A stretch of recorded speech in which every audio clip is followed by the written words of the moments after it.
તો બીજી તરફ સાબરકાંઠા જિલ્લાના ખેડબ્રહ્માના રોધરા ગામે તારાજીના દ્રશ્યો સામે આવ્યા।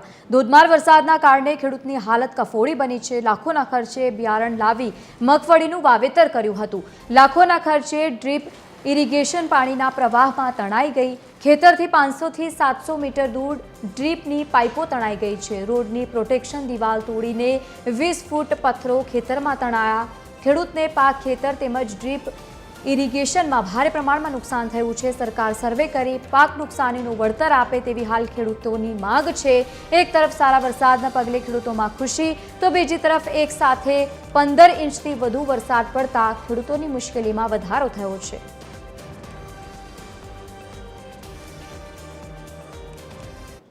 સાબરકાંઠા જિલ્લામાં પડેલા ભારે વરસાદના કારણે અનેક જગ્યાએ નુકસાન જોવા મળી રહ્યું છે। ખાસ કરીને ખેડબ્રહ્મા તાલુકામાં 15 ઇંચ જેટલો વરસાદ નોંધાયો હતો અને વરસાદ બાદ ગ્રામ્ય વિસ્તારમાં ભારે નુકસાન પહોંચ્યું છે। ખાસ કરીને ખેડબ્રહ્મા તાલુકાના રોધરા ગામના સીમમાં આ જે કસુંબી નદી છે તેના પાણી ફરી વળતા ખેતીને વ્યાપક નુકસાન પહોંચ્યું છે। પથ્થરો તણાઈને આવ્યા હતા નદીના પ્રવાહમાં અને આ પથ્થરો ખેતરમાં ઘૂસી ગયા છે, જેના કારણે વ્યાપક નુકસાન ખેતીને જોવા મળ્યું છે। મગફળીનો પાક જે હતો તે મગફળીનો પાક વેરવિરાન થઈ ગયો છે।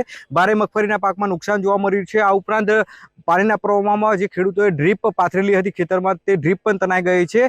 ખેતરમાં પથ્થર આવવાથી ખેતીને ભારે નુકસાન પહોંચ્યું છે। આ ઉપરાંત ભારે વરસાદના કારણે મગફળીઓ ભેજાઈ ગઈ છે અને પાક નુકસાનની ભીતિ સેવાઈ રહી છે। આ ઉપરાંત કેટલાક ખેતરોમાં ઢીચણસામાં પાણી ભરાઈ ગયા છે। ખાસ કરીને વાત કરવામાં આવે ખેડબ્રહ્મા તાલુકાના ગ્રામ્ય વિસ્તારમાં, તો ભારે વરસાદના કારણે આ ખેડબ્રહ્માના ગ્રામ્ય વિસ્તારના ખેતરો છે જ્યાં દ્રશ્યો સમુદ્ર જેવા જોવા મળી રહ્યા છે।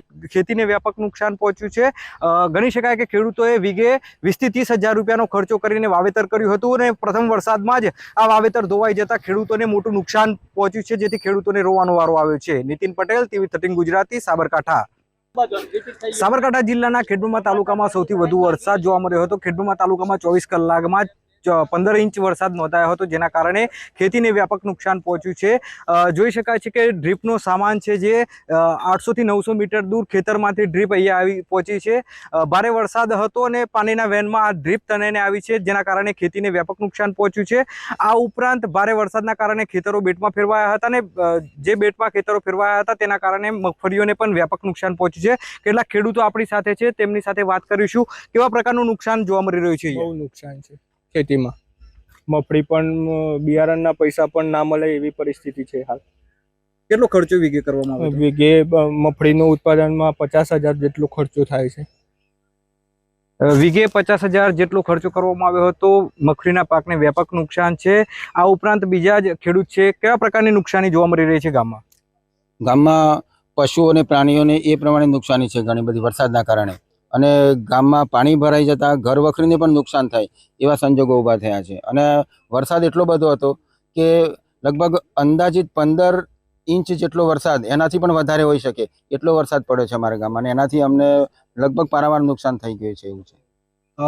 ખેતીને ઉપરાંત ગામમાં પણ વ્યાપક નુકસાન પહોંચ્યું છે। આપણી સાથે બીજા એક ખેડૂત છે, ખેતીને કયા પ્રકારનું નુકસાન પહોંચ્યું છે અને કેટલું અંદાજિત ખર્ચ કરવામાં આવ્યો હતો ખેતીના વાવેતર દરમિયાન?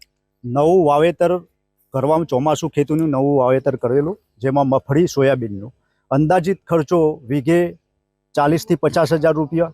50,000ની ડ્રીપ પાથરેલી હતી, એ બી તણાઈ ગઈ છે। અને અમારા જે ઉપરવાસના વરસાદને લીધે જે બહાર ઢોર બાંધેલા હતા તે ગાય ભેંસ તણાઈ ગયા છે। અંદાજિત 5-6 પશુ તો મરણ પામેલ છે, બાકી પશુઓનો પત્તો નથી। ગામવાળા શોધખોળ ચાલુ છે નદીમાં, જોઈએ કોતરોમાં મળે છે કે શું। સરકારને એક વિનંતી છે કે અમારા ગામને કંઈ સહાય થાય એવું હોય તો ખેડૂતોને સહાય અર્થે આવે। ખેતીને અંદાજે કેટલું નુકસાન છે? ખેતીમાં સંપૂર્ણપણે નુકસાન છે। નવું બિયારણ જેટલું વાવેલું હતું, અમારી ગામની અંદાજિત 600 એકર જમીન છે, લગભગ તમામ જમીનમાં નુકસાન છે। આ હતા ખેડૂતો રોધરા ગામના। ખેતીના કારણે ખેતીમાં ભારે નુકસાન પહોંચ્યું છે વરસાદના કારણે।